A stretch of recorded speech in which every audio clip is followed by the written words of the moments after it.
Hi, welcome back to the Jack and Glenn channel. I'm Jackie. And I'm her husband, Glenn. He's my husband, Glenn. Hey, before we get started, make sure you hit the subscribe button, hit that bell notification so you don't miss any of our reviews. Tonight, we're reviewing Married at First Sight, Season 16, Episode number 12, Getting to the Crust. Yes. Getting to the Crust. Don't understand the title, but either way, we get to the crust. Because Clint told Gina he wants to get to the crust.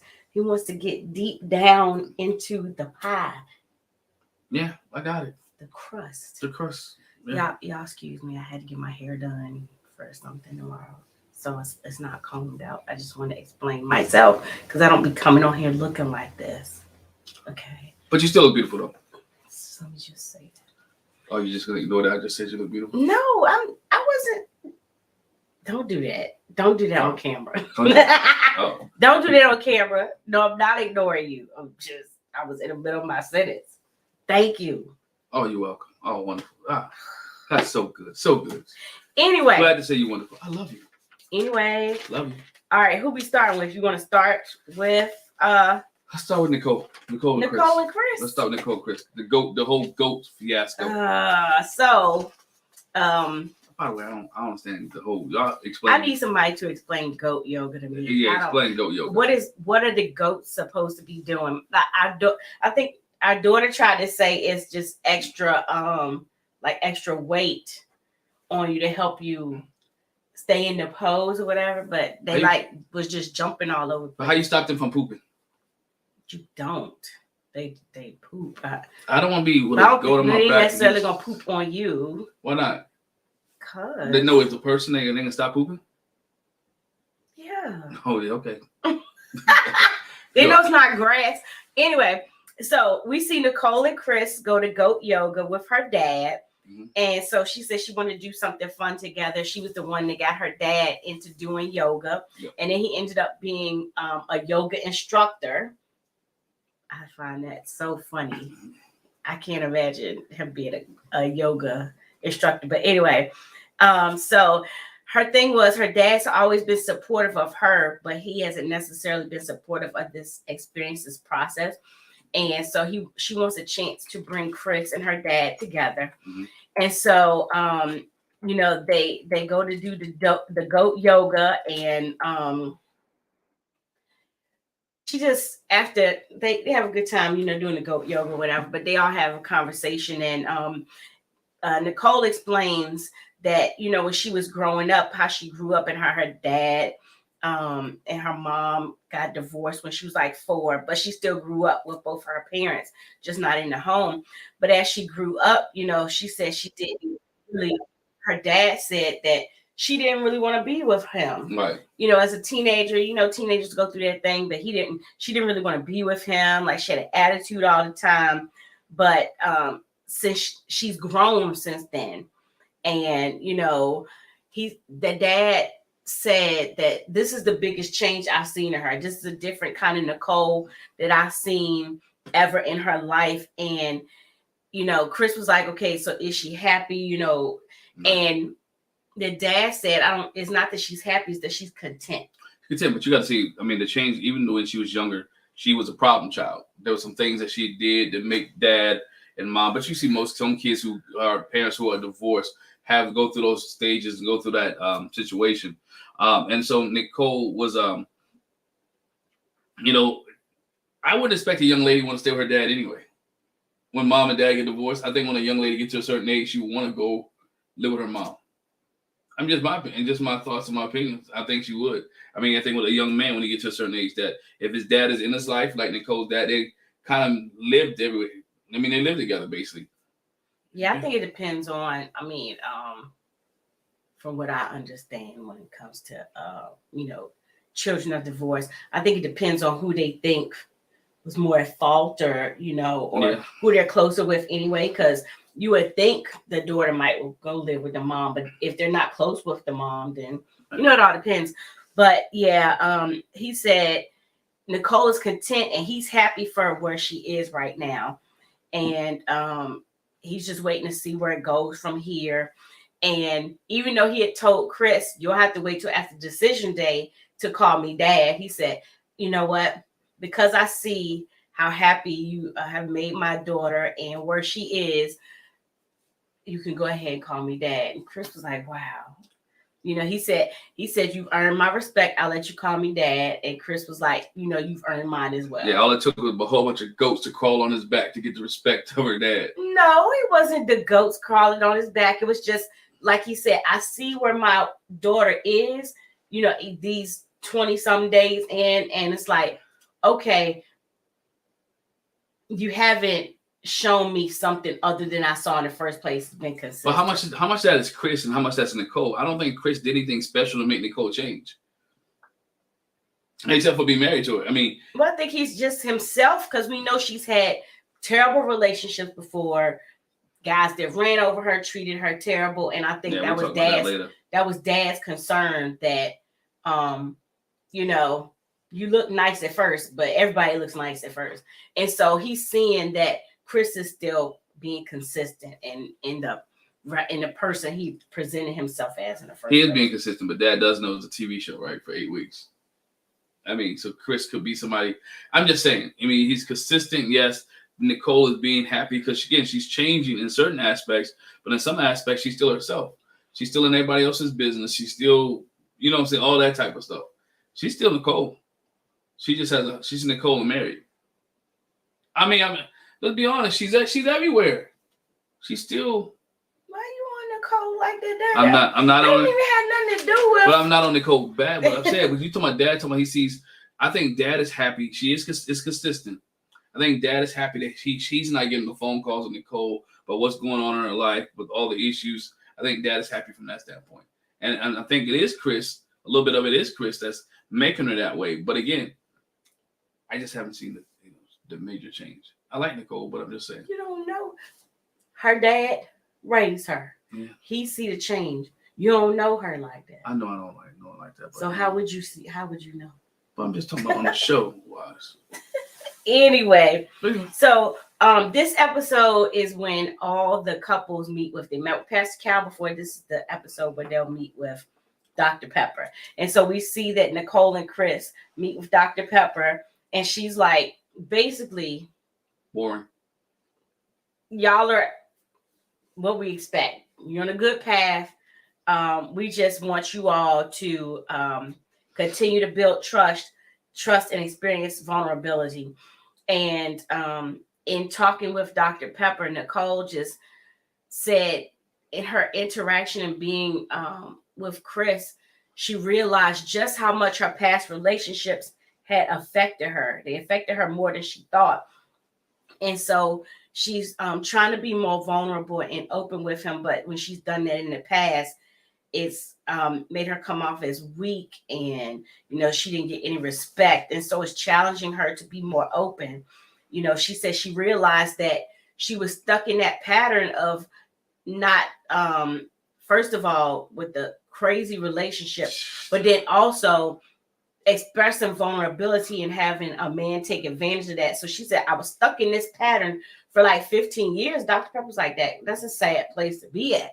But she said, I think finally, it took her getting, you know, this nice guy that she's seeing won't take advantage of her, right. Won't take advantage of her feelings and her thoughts and emotions, that she can finally feel comfortable. But she also realizes, because of those past relationships, it does kind of have me on edge. We'll see that later when they're doing the bike ride and they're asking the questions, the stationary bike, that she's like, I keep waiting for the bottom to drop out, basically. Because she's waiting. I mean, when you've been through 15 years of traumatic relationships, you're going to look at, like, all right, what's going to happen next? Mm-hmm. Something's going to transpire. That goes back to the point where we go earlier when you talk about this. I have to take it all the way back to the honeymoon, or when they first moved in together, when they talked about the apartments, and he talked about 9 months. I mean, giving an extra 9 months on his apartment on the lease. She's not confrontational, right? You haven't seen any confrontation between her. Even when he says, I don't want to wear the shirt, right? There was no confrontation. Okay, so you don't have to wear the shirt. So that comes from her 15 years of being in traumatic relationships as well. She doesn't want to be confrontational. She doesn't want him to be upset, doesn't want him to be mad. And so she's willing to compromise, but I also to seek some of the relationship. But also the other reason why she didn't do that with him is because that's what he's used to. He's used to people, the women he's been involved with pushing him over, and he's just doing what they say, and what they say matters more than what he says. So it's a twofold thing. I think it is some of that from her, but it's more so trying to make him feel comfortable to stand up and have a voice himself. But Chris talked with Dr. Pepper. He said, he's always showed vulnerability. And he said his thing is, in some relationships, it worked. Yeah. And then it didn't work out because, again, pushover, softy, nice guy, whatever it is. So that was really it with them when it came to Dr. Pepper. She said, I really don't have a whole lot that y'all need to work on. You don't have any improvement. Just keep going deeper where you are. So again, this episode, they have the fishbowl activity, and they have questions in the fishbowl that they have to answer. And so their questions that they went through was like, okay, tell me about a moment when you felt the most shame.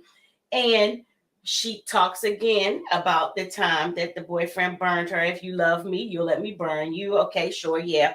And she said her mom saw the burn on her arm, and she knew her mom knew what time it was, but she lied because she was ashamed for her mom to know. Oh, I don't want to say it like that. You let somebody, like a big dummy. You let somebody burn you. What the heck? With a cigarette. I mean, for real. To me, I'm not in that place, so I don't know, and I'm not. So my mind, it messes my mind up.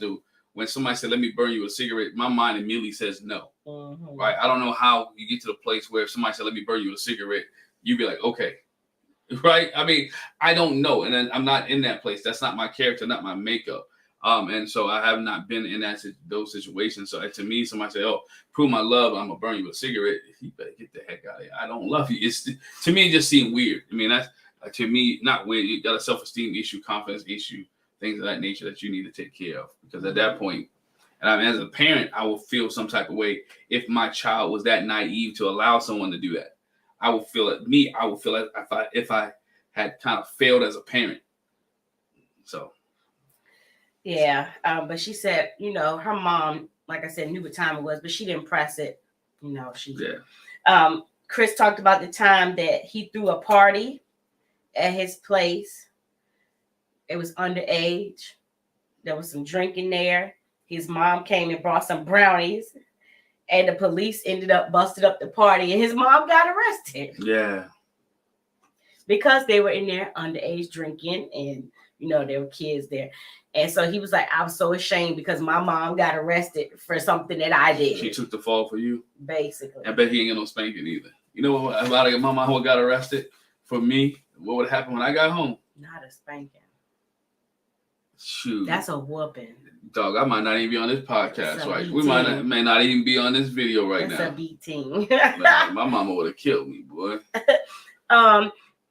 They talked about the question, okay, what's the biggest insecurity that you have? And for him, he says, it's stuff with past relationships when they didn't work out, and the way, the girls kind of ran over me. I felt like, okay, so am I not lovable? Am I lovable? Am I worth love? And she says, well, let me stop you right there and let you know you are worthy. And I want to stay with you, and you are lovable. I want you to know from me, basically forget what them others were saying. And that was a moment right there where she could have said, I love you. You're lovable, and I love you. That was a moment she could have said it first.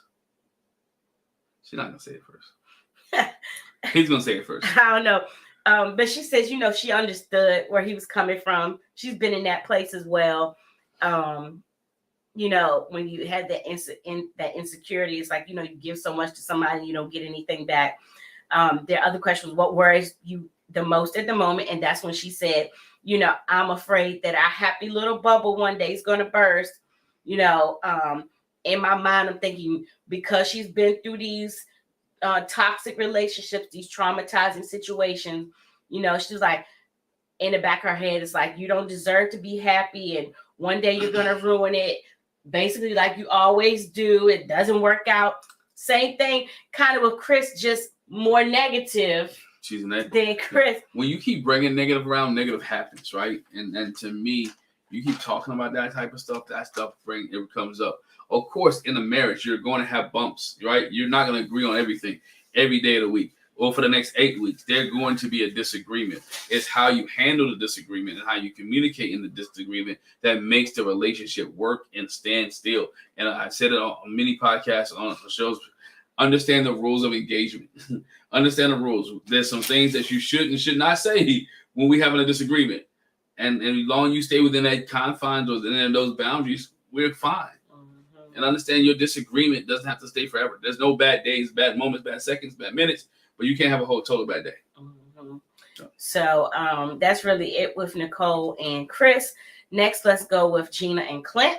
Yes. We opened up with Clint video chatting with his friend David. How's everything going? How's Gina? How's the dog? And he was like, yeah, Gina's getting used to the name Webb. He talks about how he took her sailing, and the friend was like, oh, okay, so you turned her into your second mate. I get it. All right. How's she feeling that? You know, she liked going sailing. And he's like, you know, what's the news? And this is when Clint says, you know, we're in a good place. You know, we're growing. And he's trying to get to know her some more. But she's not reciprocating when it comes to sharing. He's wanting to, again, get to the crust, get in the crust.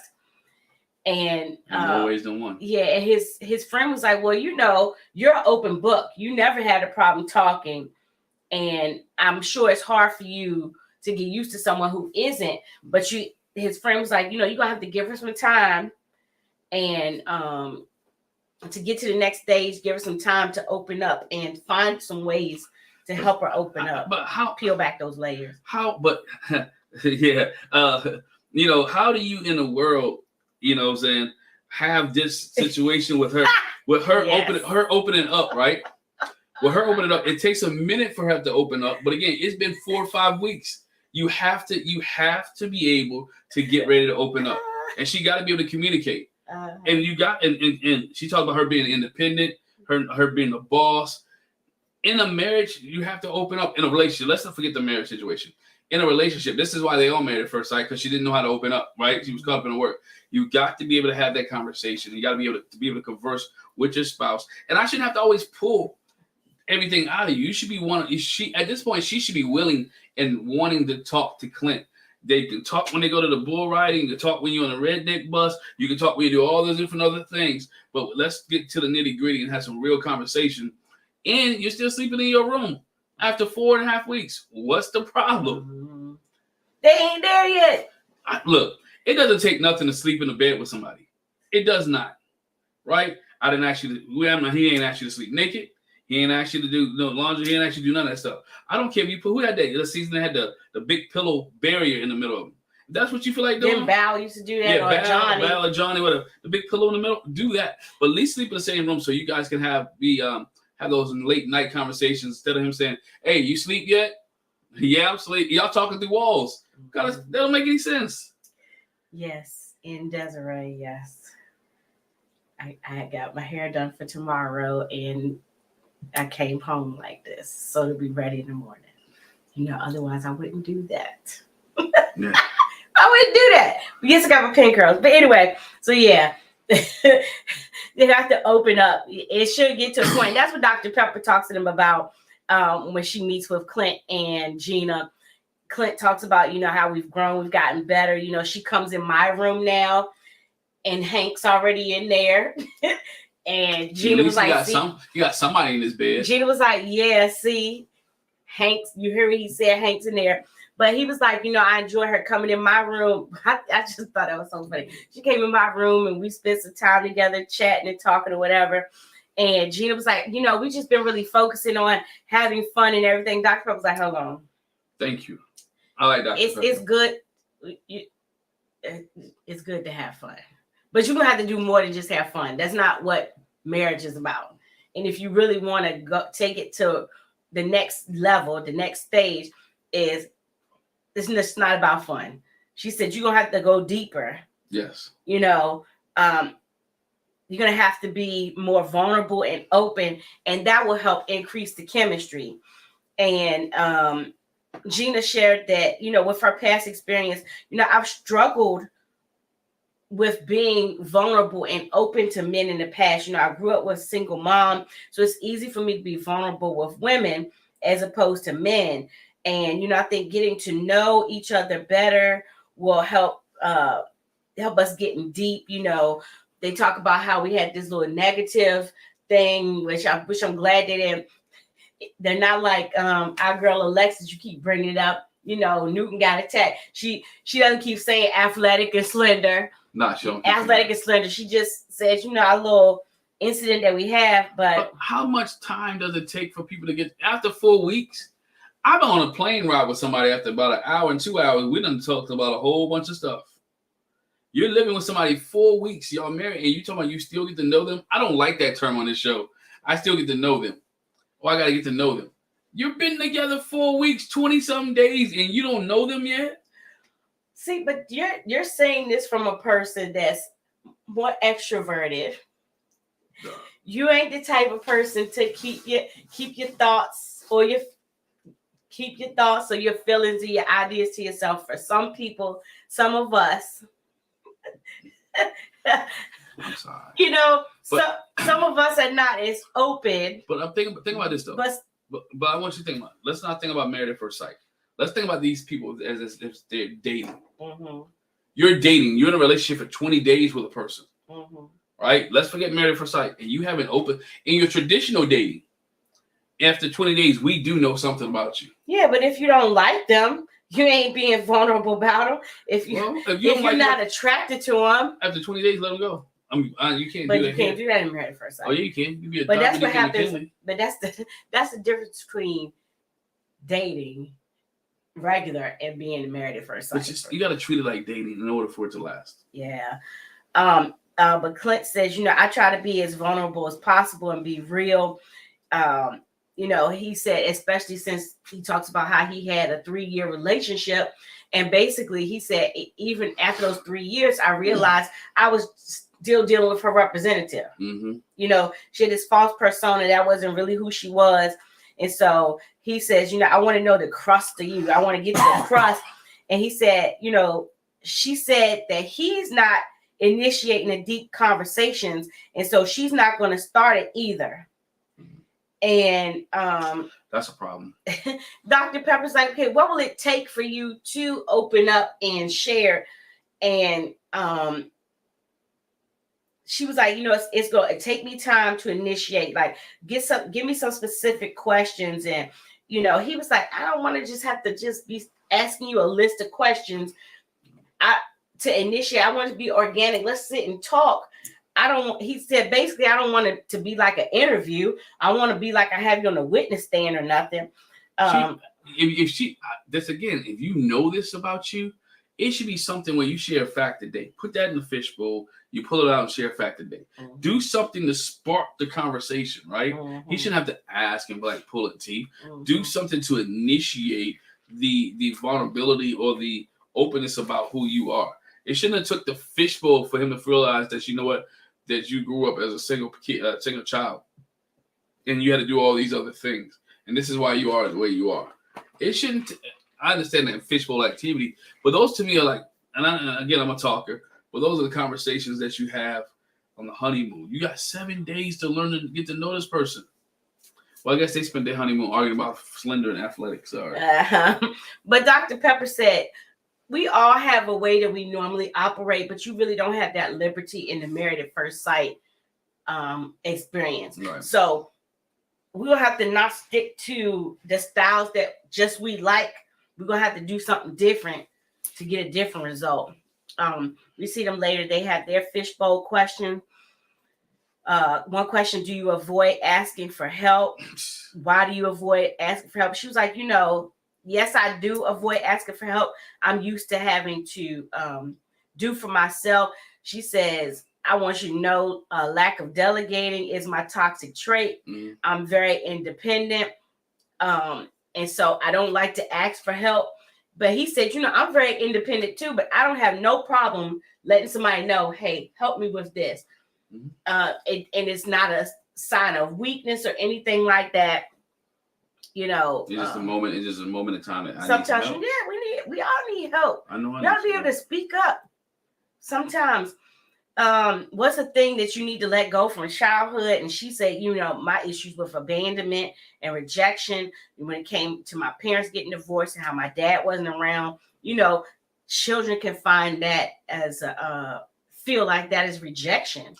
But there lies the problem with the slender and athletic comment. Mm-hmm.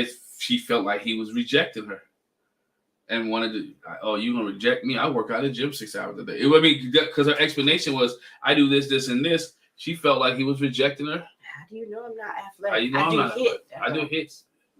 Okay. I can walk on a treadmill and do it. That's just not me. I can 300 pounds to be athletic.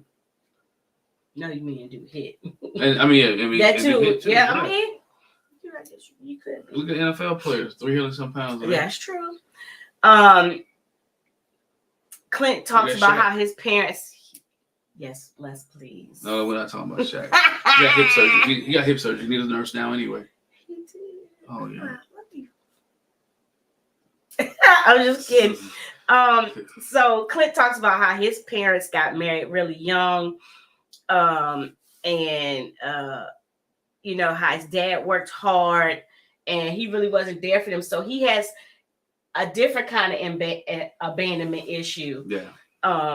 Which is different. They talk about what's your biggest insecurity and why. She said, for her, it's her workaholic, her being a workaholic, and she needs financial stability and how she feels like she's not doing enough. So she works even harder to do whatever. He said for him, his biggest insecurity is not feeling secure about, he's insecure about not fulfilling things that he wants in life. So I want to have a wife, I want to have kids, I have a life that I want to, and I have an insecurity that I might not get that. Time is running out, it's not enough time or whatever. But he gonna get on this show because I think she gone. So what's the thing you wanted to wait to tell until you've been together longer? And he jokingly says that, I legally changed Hank's last name to Webb. That's what I want to wait to tell you. So that was really it with them. I do still feel like Gina and Clint are making some strides. They're not where they were. They can do a whole lot better. She hasn't opened up yet. Mm-mm. I mean, and that's gonna be a problem. She hasn't opened up yet. And so until she opens up and feel comfortable with him to open up, until they're able to sleep in the same room, not necessarily have sex, until they sleep in the same room, rub against each other, have the intimacy. They're not kissing at this point. You don't see them doing any kind of thing where it's affection, right? There's no kissing, no holding hands. They're like two buddies who like to hang out and they're roommates. It's like roommates. Oh, you just came to my room to hang out and have a conversation. They're roommates. And they're roommates who get along with each other. What? Roommates and all that hanging out and watching the TV show that each of y'all like and talking about the TV show, that can blossom. Are you trying to say something? Huh? We wasn't roommates, but they did blossom. But I'm just saying, you come and sit on a bed, chit chat and chew and eat some food and watch Star Trek and it can blossom. It can blossom. It works. Blossom. All right, where are we going next? We had longer than 8 weeks though. Yes. Do you want Shaquille and Kirsten or Jasmine and Airris? Jasmine and Airris. I want to save Shaquille and Kirsten for last because her paint, that paint party. Yeah. We open with Jasmine and Airris meeting with Dr. Pepper. But preparing to meet with Dr. Pepper. Jasmine says, she's excited to talk to Dr. Pepper. Airris was like, it'll be good to hear from the experts. She says, Jasmine says she gets the feeling when they meet with Dr. Pepper, that they haven't been progressing. What's going on? Not at all. Like, how can you all connect? And Jasmine's like, we need to have deeper conversations. The attraction thing, where his lack of attraction thing, that had hurt her feelings. And that was the one that was probably like anybody. Mm-hmm. That's the thing you worry about going into a married at first sight process or marriage is, what if they don't like the way I look, or vice versa? What if I don't like the way they look? What if I'm not attracted to them? How are you gonna handle that? How are you gonna deal with that? And she was like, that's the very thing I was worried about is where I'm at now. And that sucks. Yeah. I mean, you have to be mentally be in a place for that. Because you want to go in there because you're married. It's not like you're dating and you say, oh, next, you know what I'm saying? You have to be tied to this person. You should be tied to this person for 8 weeks. And you're going to have something other than your attraction to try to draw them in. Mm-hmm. She said she was hoping that they could get to an emotional connection. She talked about how she mentors young girls all the time and try to encourage them to have their self-esteem and to speak up for themselves and don't stand for this. And she was like, the very thing that I'm telling them to do, she was like, I found myself not doing it.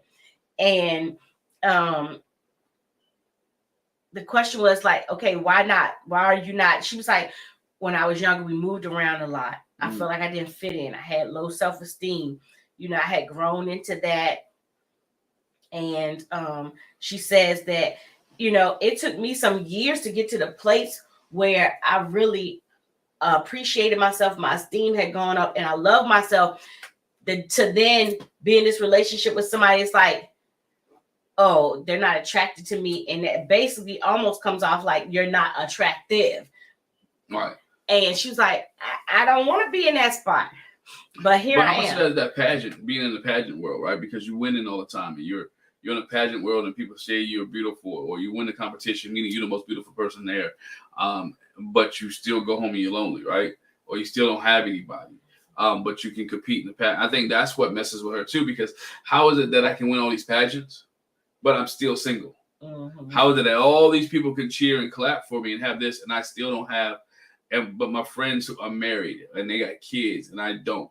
So that messes with your mind as well. And then when you add on that, then when you get into this marriage where the person that you married to is supposed to be like you and love you and at least give you opportunity to love them back, and she's not getting the opportunity to get love back by Airris. So now all that is on pressure and weighs in her mind. Mm-hmm. The one thing that Dr. Pepper pointed out was like, have you ever thought that it might not be about you? Basically. Mm-hmm. There's nothing wrong with you. There's something wrong with him. Maybe.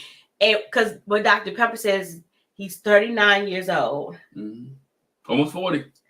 He's 39 years old, and look at the place where he's in, like not wanting to let somebody in. You got these superficial, shallow ideas, thinking with the physical attraction. Maybe it's not you for why he's not opening himself up to the opportunity. And this is the part that I was like, because she's like, Airris, like, why? And he says, well, I had these major deaths in my life. My dad passed away, and he didn't say it in that moment, but we know his uncle passed away. And then he said, I had a friend that committed suicide, and had a college roommate that died, and it is kind of hard for me to get close to people because I feel like they might leave me. And I was like, I'm not saying that's not true. That does have to do something with it, but that is not the question I was asked. That is not why you won't get close to this girl. You said what it was. You had your heart broke real bad. Mm-hmm. And so you was like, I don't want to feel like that no more. And then the other thing is, you're shallow. He's shallow, and he's just focused on the looks, and he can't get past that to do something else. Because, like I said before, he's not used to building a relationship on emotional and mental blocks. He's used to, I saw a TikTok, a reel or something like that. I think I said that last time. He's used to building his relationships on the physicality, the block that's this big. And meanwhile, the spiritual connection, emotional and mental are bigger. And you can't put these big blocks on this little block. And so that's why the foundation keeps falling down. Well, you better go ahead now. But it didn't come from me, though. I told you I seen it. Oh, you saw that? But I'm just sharing. Go ahead and thank you for that's the problem. Yeah, I think Airris is like that. I think, again, Airris has a mindset that he's in self-preservation mode right now, which means I'm not gonna make myself look bad. I'm not gonna try to hurt her, so I'm just gonna go through the motions because this is not what I want to do, and this is not where I want to be at. I don't want to be. Airris doesn't want to be there. He wants to go through the motions as if he wants to be there, and we see that later on. Airris, but it's funny. It's funny that he tries. It's funny that you say Airris don't want to be there because later on when they have their questions, it's like Jasmine's like, and me and you talked about that. Now I'm gonna get to that in a minute. Why I felt like she was, but Dr. Pepper asked Airris, did you get into Married at First Sight to keep you from running? He was like, well, yeah, kind of. And Dr. Pepper's like, look, you got to get over that fear of being hurt and people leaving you and whatever the case may be, and get in this. Jasmine said, she didn't know that thing that he said, that I'm afraid that, I don't, people might leave me. And she kind of said like, yeah, okay, I never heard that before. You didn't say that. But they don't talk. She said they don't talk. For her, the difference is, I grew up with both of my parents. So I don't have that, I was raised by a single mother. So I don't have that. But she said, I feel like when I had growing up with both my parents, I was sheltered some. That's why I feel like I don't know how to communicate in a relationship when there's a confrontation, disagreement, because I never saw my parents argue, not saying they didn't have any disagreements, but so I don't know how to navigate that. Yeah, I think sometimes you got to see your parents argue, see how things are handled. Like I said, for us, we really don't have no drop down, drag out arguments in front of the kids. I'm not saying it don't happen. All right, but they do see us disagree a lot of times. So again, you got to be able to do that within your realm, and because that becomes a perception, and for her, it will become, I don't know how to communicate with a human being when we have an issue. I don't know how to communicate with my husband because we got problems. I don't even know how to open up to him and let him know because we go to the fishbowl. Kara giving one word answers, she could be like, "Oh, I'm mad at you right now. I ain't even trying to feel it. I'm not even trying to do this." Let me say this real quick though. I think and I'm gonna just go off on a tangent because you said this. No, we have disagreements and arguments, or some people call it heated fellowship. Do we? Yes. But even though as parents and as married couples and as you trying to bring your children up and be an example to your children, you might not let them see those knockdown dragouts, but you have to be able to tell them and express to them, you're not going to always agree in marriage. That's right. It doesn't mean that you get to run away. So it has to be a twofold thing. So it's one thing, because I can say I never seen my parents argue. I never seen them have a disagreement. But I know they had some, but I also learned from them that even if they had a disagreement, they talked about it. They figured it out. You know what I'm saying? So you don't let your kids see you have a knockdown, drag out, or even if it's not that serious, but you have to be able to teach them and equip them with the tools that you will have disagreements. Right. How do you work through it?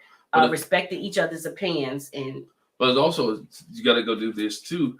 Let them know when you do have those disagreements or you do have those things, then guess what? Doesn't mean the person doesn't love you.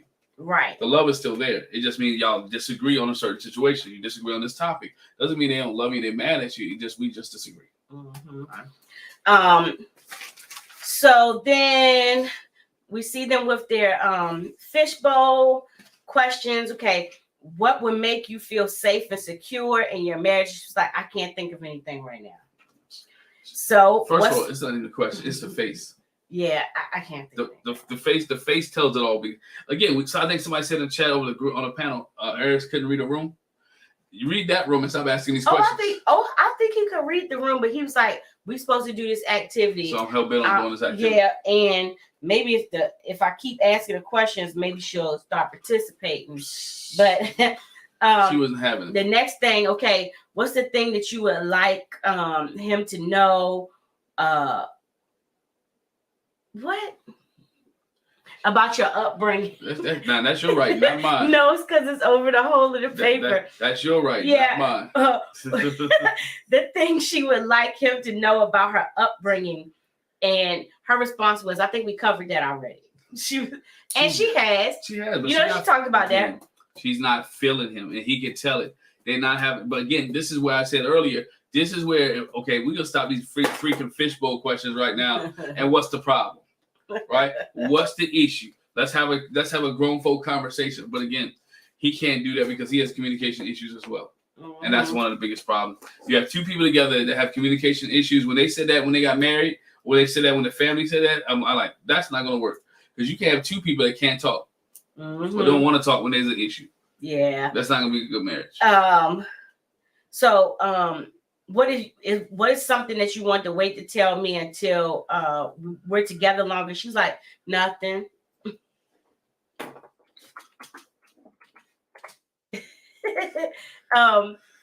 She's like, nothing.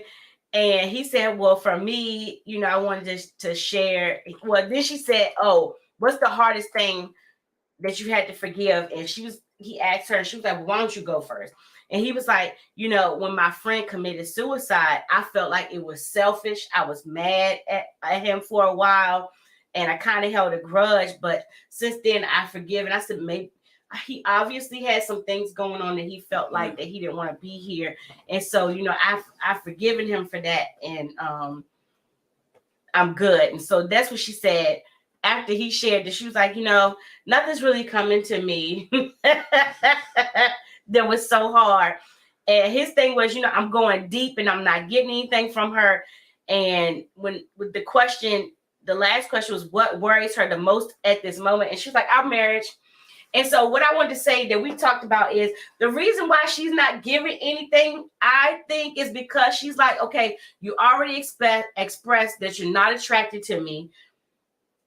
You haven't tried to open up. You haven't tried to be more willing to try to go through this process and do the things that would kind of bring us together and get to the place where maybe we can develop that attraction. And I think at this point she shut down and she's like, why?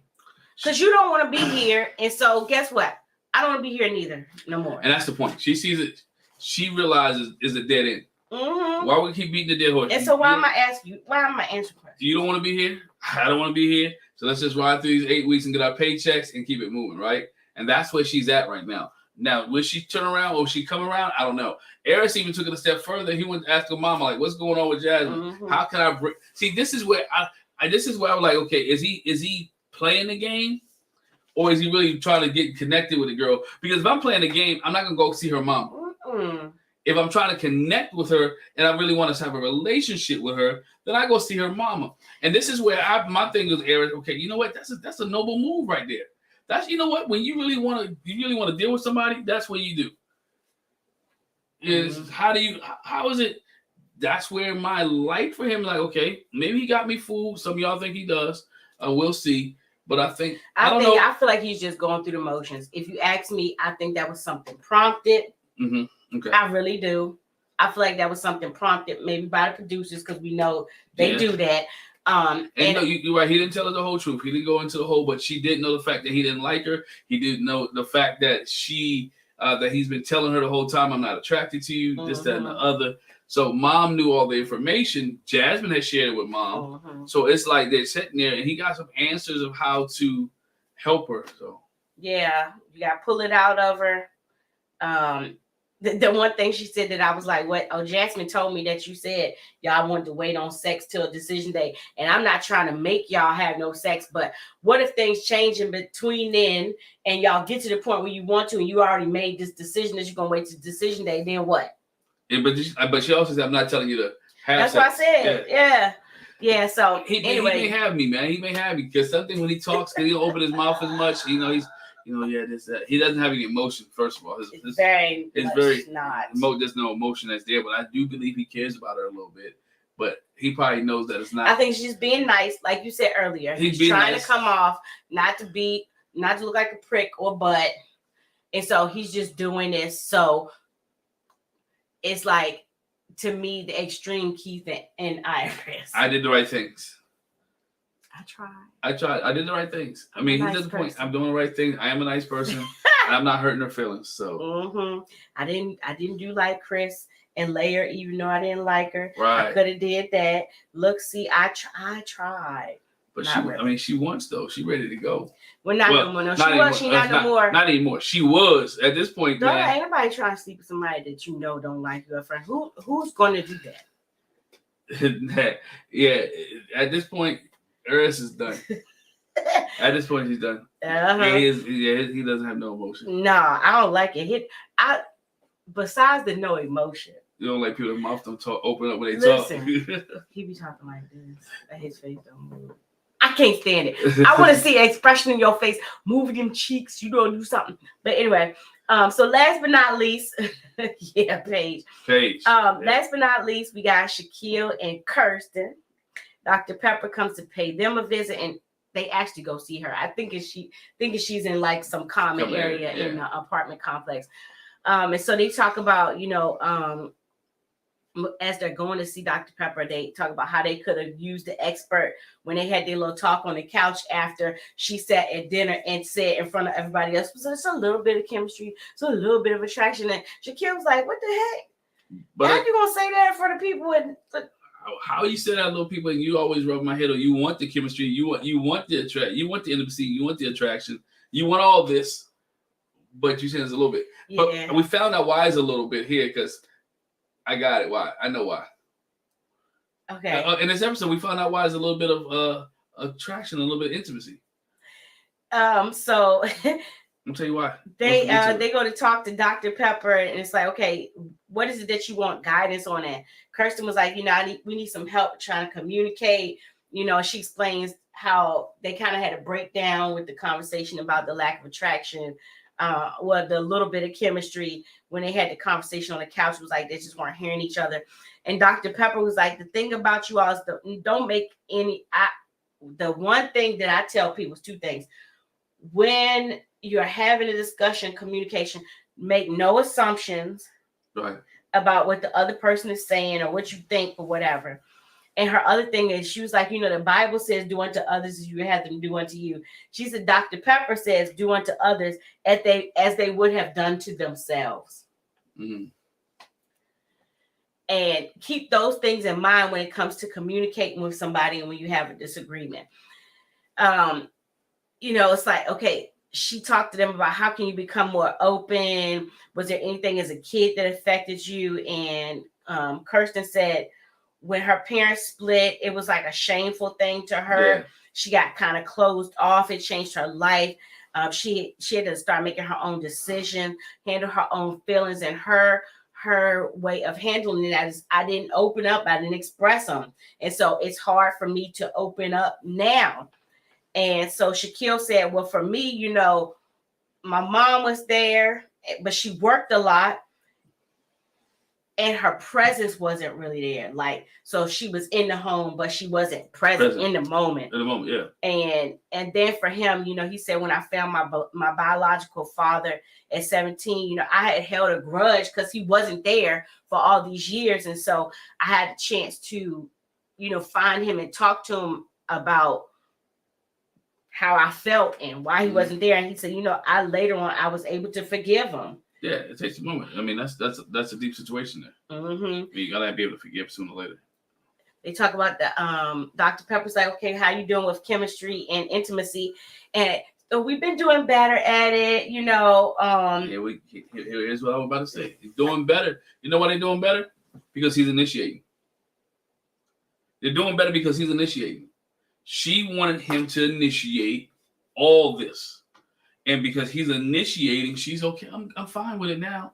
Because when he wasn't initiating, that's when it was a little bit of romance.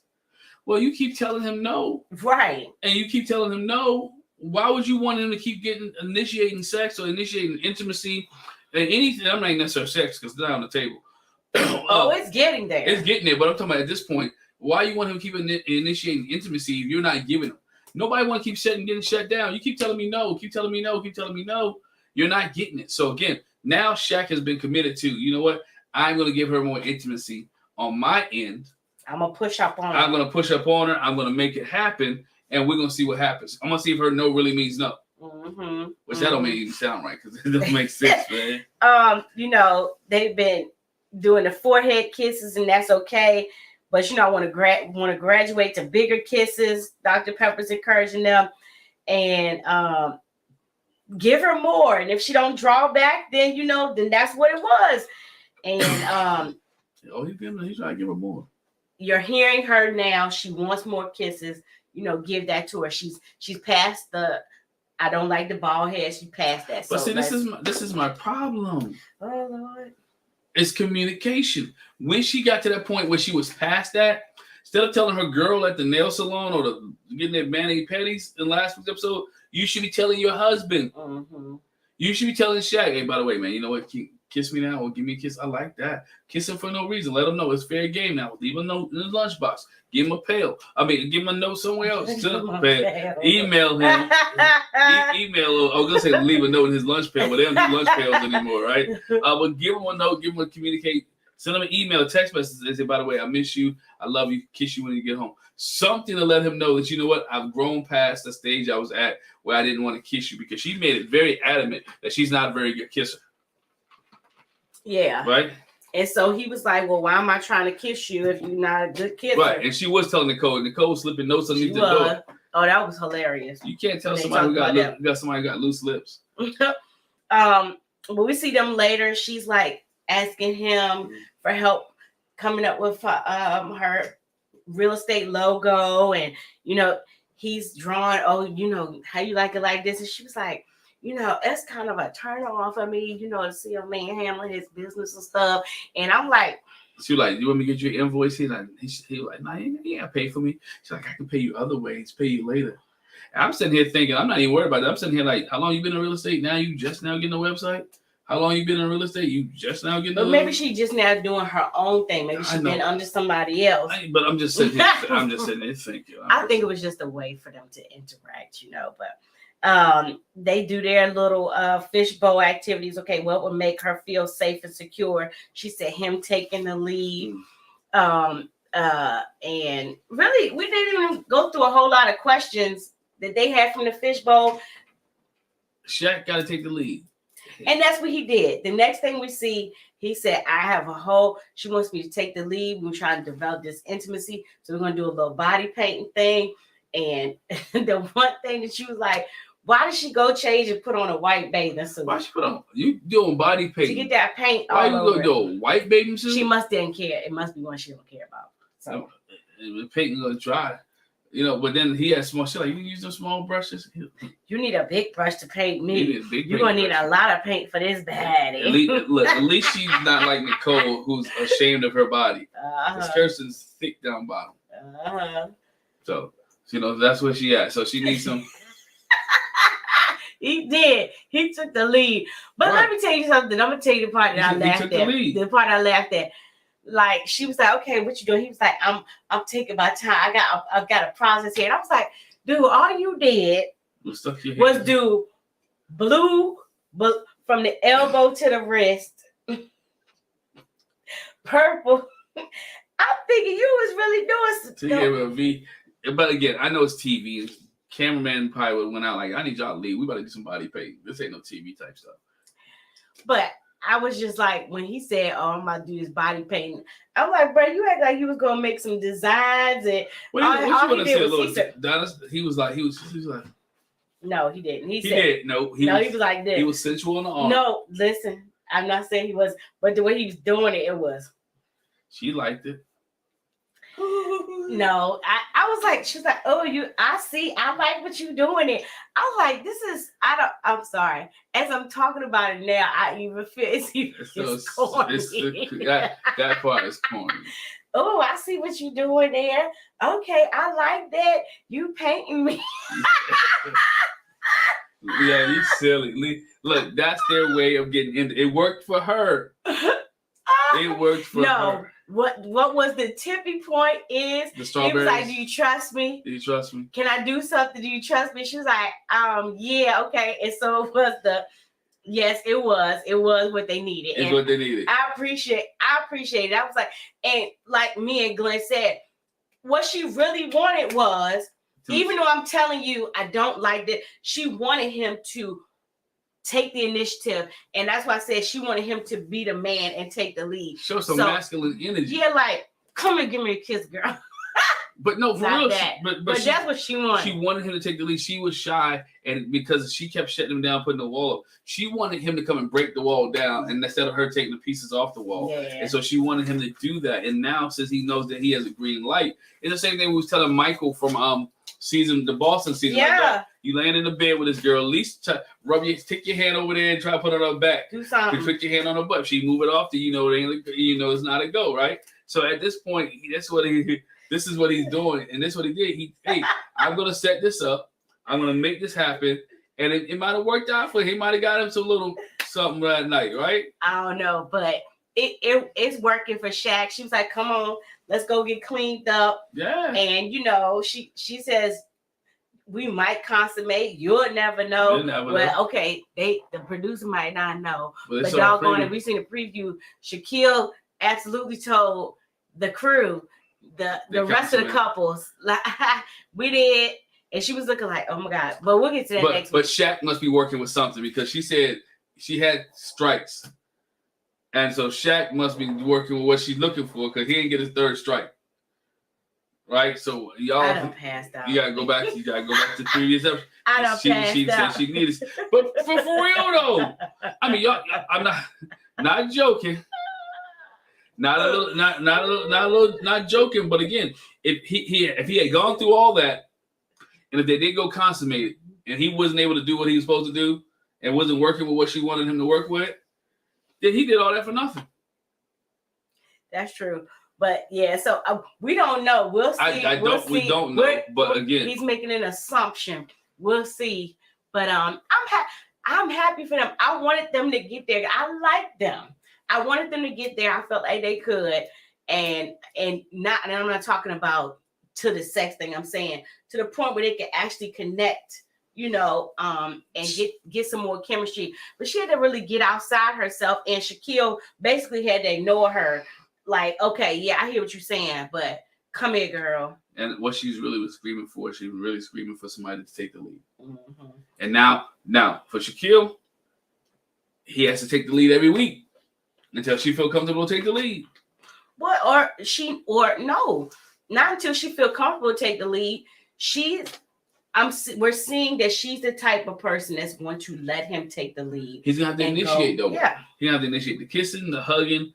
He's gonna have to do the strawberry. Oh, I see what you're saying, and then she'll get into it. Yeah. He's gonna have to keep doing that until she gets comfortable that she can feel like, hey, Shaquille, can we do body painting tonight?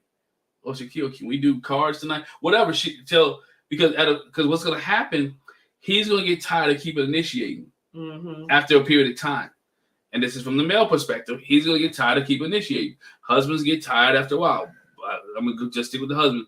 After a while, they get tired of initiating. They want the other spouse to initiate. That's in relationships. It is what it is. Don't look at me like that. I'm not talking about us. I'm just talking about in general. Don't do that. It's late. I know you're getting silly, you're getting sleepy. Don't do that. That's not what we're talking about. That's another podcast. Like, what? That's another podcast for later, right? That's another. It's almost midnight, maybe after dark podcast. But anyway, that's a whole different thing. No, I'm kidding. That's a whole different thing. But again, you have to be able to initiate. Both parties have to be able to initiate, and so for this relationship to work, and so she has to open up as well. Shaq is growing. She's growing a little bit, but again. She has to understand those things, and they got to be able to continue to communicate. So we'll see how that goes. All right. And so, I'm gonna talk about Shaq a little bit tomorrow on a new video. Well, not tomorrow. Whenever y'all watch this, there's gonna be another video coming about Shaq. Because people say I talk about Airris all the time. I'll never talk about Shaq. Yeah, I told him. I said you might have to give him some Shaq. I have to talk about Shaq. So thank y'all for joining us. Make sure you hit the subscribe button, hit the bell notification. If you stay here this long, why not hit the subscribe button or the bell notification so you know next time we come on. Appreciate you guys for joining us. I know it's late, but we had to get the video in. Busy weekend, busy day. A lot of things we need to take care of, so we had to sit down that go to you live here late at night. So thank y'all for joining us. Appreciate you for rocking with us. And we'll catch you guys. If you're watching this before Sunday, make sure you join this panel discussion. We'll have a great time this week talking about Married at First Sight, so you get all the perspective of August Love Story and Lisa Ray. If you're watching this after Sunday, go back and watch the panel discussion anyway. All right. Talk to y'all later. Y'all guys have a great one. Thanks for rocking with us in the chat. Have a great night, and we'll talk to you later. Bye. Bye.